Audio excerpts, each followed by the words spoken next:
আছে। একটা গুরুত্ব বিষয়ে আপনাদেরকে বলবো, 28 তারিখে ফাইনাল লিস্ট পাবলিশ হবে এসআইআর এর। দেওয়ানে বলেছি, আজকেও বলছি, আতঙ্কিত হবেন না।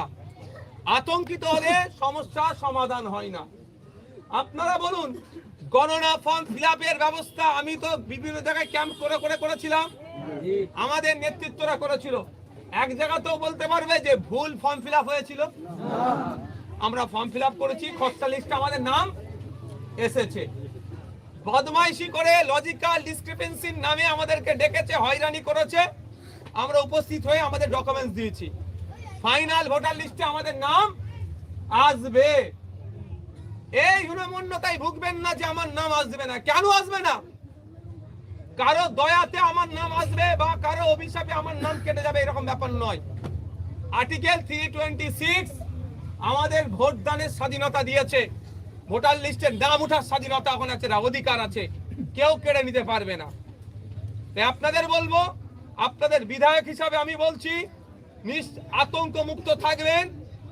ঘটনা চক্রে যদি কারো একজনের নাম বাদ যায়, আপনার বিধায়ক আপনার জন্য লড়াই করবে, নিশ্চিন্তে আপনারা থাকুন।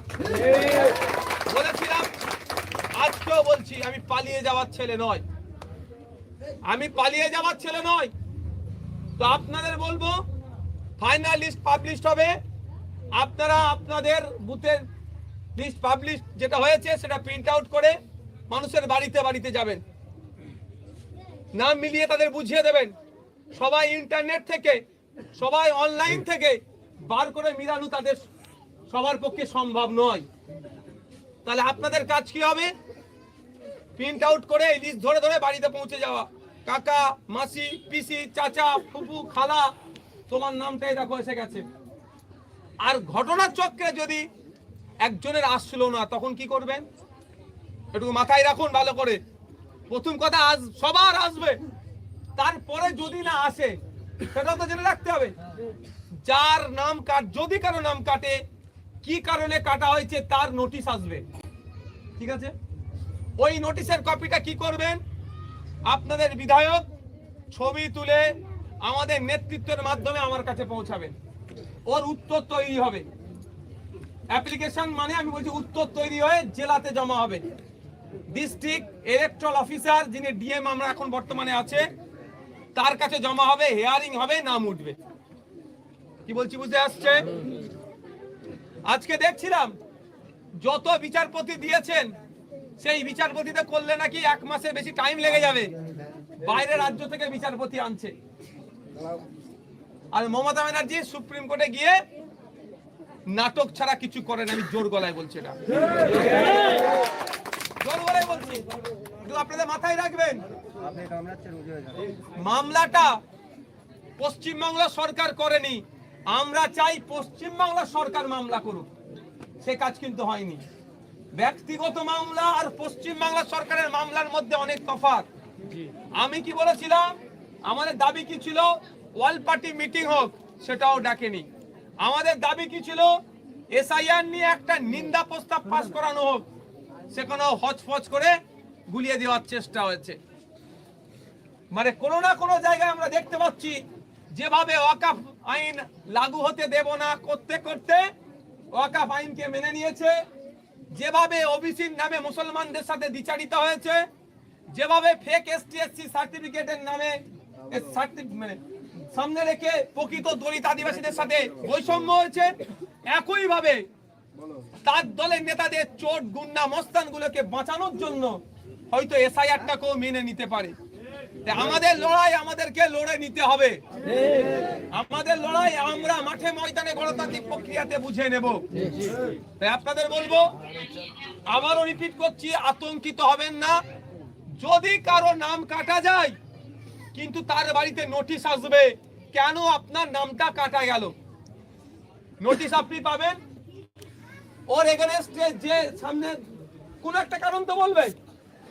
ধরুন যদি বলে আপনি এখানকারের ভোটার লিস্টে আপনার ম্যাচ করছেন, আমি বলছি কি কারণ তো বলতে পারছি না আমি, সেই উত্তর তো আপনার কাছে আছে। আর আমি ভারতীয় নাগরিক, আমার পিতা, তার বাপ 3 পুরুষ 2 পুরুষ গেলে দেখা যাবে স্বাধীনতা সংগ্রামী ছিল, তারা ছিলেন। আমার ভয় কিসের? সেটা আমি জমা করব। কিন্তু প্রথম কথা, আমার নাম কাটা যাবে না, এটা আমার কনফিডেন্স। না, আমাকে ডেকেছিল, যা যা ডকুমেন্ট সাবমিট করতে বলেছে আমি সেই ডকুমেন্ট সাবমিট করেছি। তার রিসিভ কপি তো আমাদের কাছে আছে ভাই।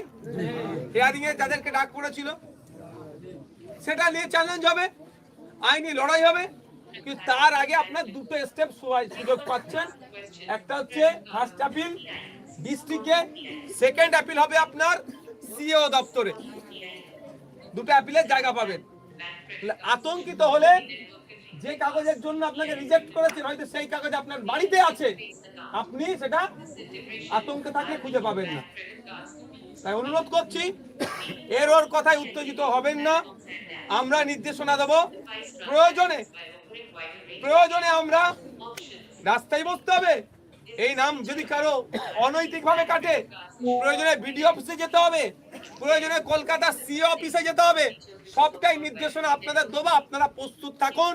28 তারিখে নাম ঘোষণা হবে। 28 তারিখ সন্ধ্যাবেলায় আমরা কি বার্তা দিচ্ছি আপনাদেরকে মাথায় থাকবে তো নাকি?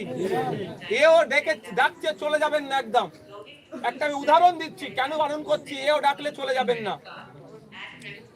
ওই সন্দেশখালীতে খবর পেয়েছিলেন, নট ইন্ডিয়ান সিটিজেন লেখা কাগজ বেরিয়েছিল, সবাই ভয় পেয়ে গেছিল অনেকে। আমি ভয় না পেয়ে আমি তাদেরকে জিজ্ঞাসা করলাম যে নোটিশটা তোমাদের কে দিয়েছে? বলে বিএলও দিয়েছে। হাতে কাগজ দেয়নি, বিএলও মুখে বলছে। আর নোটিশটা কোথায়? পঞ্চায়েতে বলছে টাঙানো আছে। আমি তাদেরকে ডেকে কথা বলে ইলেকশন কমিশনের অফিসে গিয়েছিলাম। ইলেকশন কমিশনের অফিসে গিয়ে প্রশ্ন করেছি আমি সিও স্যারকে যে আপনার রাইট আছে, আপনার অধিকার আছে কে ভারতীয় কি ভারতীয় নয় এর সার্টিফিকেট দেওয়া। বলছে না, আমার নাই।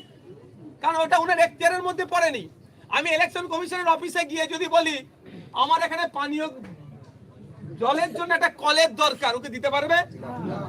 আমি যদি বলি নরমালিতে সুপার স্পেশালিটি হসপিটাল বানিয়ে দিতে পারবে, ইলেকশন কমিশন কি দিতে পারবে? না 4টে বাস বাড়িয়ে দাও, দিতে পারবে কি? এটা ওনার কাজ নয়।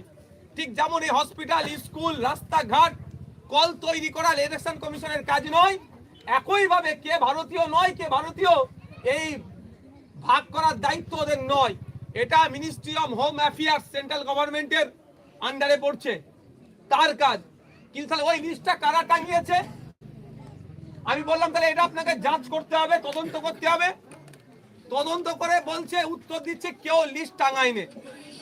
ভালো করে বোঝেন, কেউ লিস্ট টাঙায়নি। তাহলে লিস্টটা কোথায় গেল? আমি বললাম যে এবার পঞ্চায়েতে গিয়ে দেখতো, যেখানে লিস্ট টাঙিয়েছিল সেই লিস্ট গায়েব। বুঝতে পারছেন কি বলছি? এবার বলেন, সন্দেশখালীতে বয়ারমারি 1, বয়ারমারি 2 যে কটা অঞ্চল আছে, একটাও কি বিরোধীরা ওই অঞ্চলের আছে? সব তো শাসক দলের লোক। তাহলে অঞ্চলে লিস্টটা টাঙিয়েছে কে? আইএসএফ না শাসক দল? ওরা টাঙিয়ে এলাকাকে উত্তেজিত করার চেষ্টা করেছিল। তাই এই 28 তারিখে নামে লিস্ট বার হবে, আপনাকে আমাকে উত্তেজিত করার চেষ্টা করবে। আমরা উত্তেজিত হব না, আমাদের নির্দেশনার অপেক্ষায় আমরা থাকবো। মাথায় থাকবে তো ভাই? কারা শুনতে পাচ্ছেন ওটা হাত তুলে দেখান তো। শুনতে পাচ্ছেন তো ভাই? তাহলে এটা মাথায় রাখবেন। কে উত্তেজিত করতে চাইলে আমরা উত্তেজিত একদম হব না। আমরা স্টেপ বাই স্টেপ পদক্ষেপ গ্রহণ করব। আজকে এই পর্যন্ত।